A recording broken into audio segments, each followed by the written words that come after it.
Hey everyone, this is Kohdok here with another Toys R Us Gundalian Invaders update. Now, my previous video received a response from a guy who I really couldn't understand at all because he was so quiet. I have a bit of real advice for you. You should go and watch one of those Mozart toy review videos to get your energy up. He really knows how to be energetic about his reviews.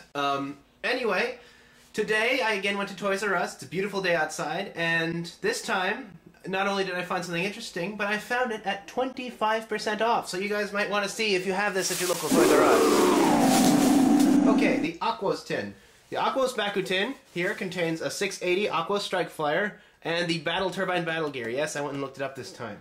So it was 25% off, which meant it added up to be just a little bit over $20 with tax.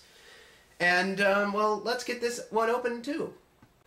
Alright, we got a much better view this time. I let the Luma Growl get kind of small. As you can see here, we have the 680G Aquos Strike Flyer, which from what I've told is the guy on the back of the green tin that I reviewed last time.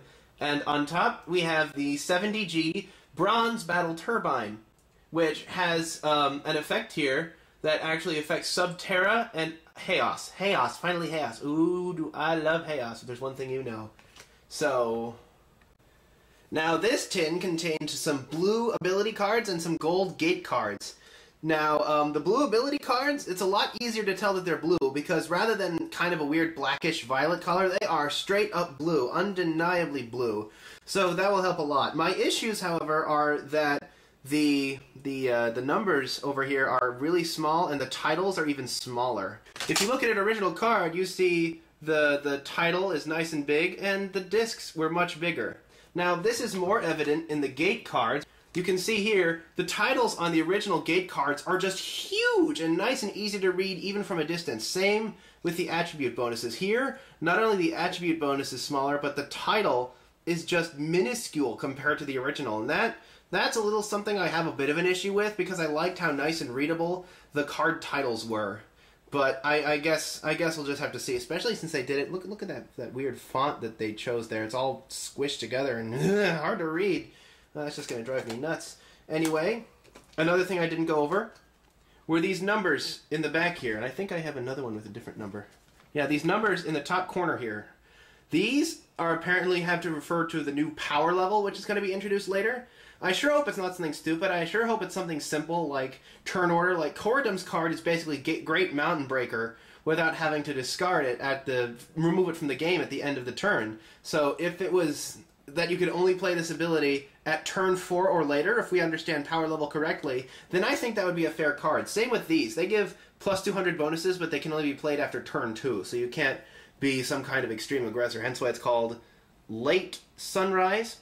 I'm guessing that's how it works. Another card here mentions the battle gear symbol for gold. So I can assume this is the gold symbol, and that the symbols we've been seeing on the other battle gear up until now, I can assume that this is probably the bronze symbol because, you know, bronze is green and or oxidized bronze is green and the other parts of it are bronze here. Another thing is this code, people are saying you have to rub it a whole lot. Really? All you have to do is warm it up. Let's see how well that works. Now, the thing is, these things are actually pretty fragile. I don't know why they put those stupid stickers on top of them, because you can't really activate it without heating it up anyway. Because I actually managed to rip the sticker off of this one, and I had to glue it back on. See, there we go. Don't ignore that title there. Leave it alone, or else I will kill you. You just had to warm it up to get it to work. So that's really all there is to the symbols on the DNA codes on the back. It's not the friction, it's just the body heat. Interesting item number 2, the Baku Spin Launcher. Now, as you can see, I had the Kohdok card earlier, so now I'm showing that, yes, I have the Aquos Kohdok. 740Gs, translucent, very nice.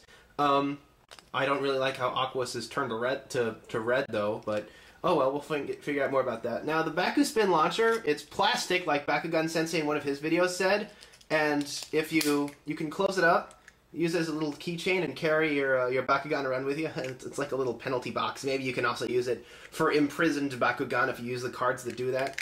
Anyway, the trick of the launcher is you hold your thumb there, and then just with a little bit of tension, it'll go flying like that. And, well, that wasn't very spectacular. It kind of went over the camera. But, it's not very easy to control. I don't really like it too much. I can barely get it to stand on a card. Most of the time it'll just go flying past it and just won't do anything at all. But then again, that didn't really stop any of my friends from making a fun game out of it anyway. So, that's the Baku Spin Launcher. My hands are way too big for the Dan's glove, so I can't really review those. And until I see one of those Darak Baku morphs that I've seen floating around, I'm not going to buy one of those, so don't expect a review on that anytime soon. OMG Extras! Because I have 2 tins, some of them actually came with some multiple cards, so what I'm going to say is I'm willing to trade these cards for anyone who asks. If you can get me any McDonald's cards that I don't have, and I'll put the link to my Bakugan Buzz collection, I am willing to trade you one of these cards for it. I have VR Arena number 1, VR Arena number 3, Weak Wind, and an extra copy of the Violentor gear card. So, if you're interested in trading and can show me that you indeed do have the cards you're willing to say, again, you send first, then I'll be willing to trade. Anyway, this is Kohdok signing off.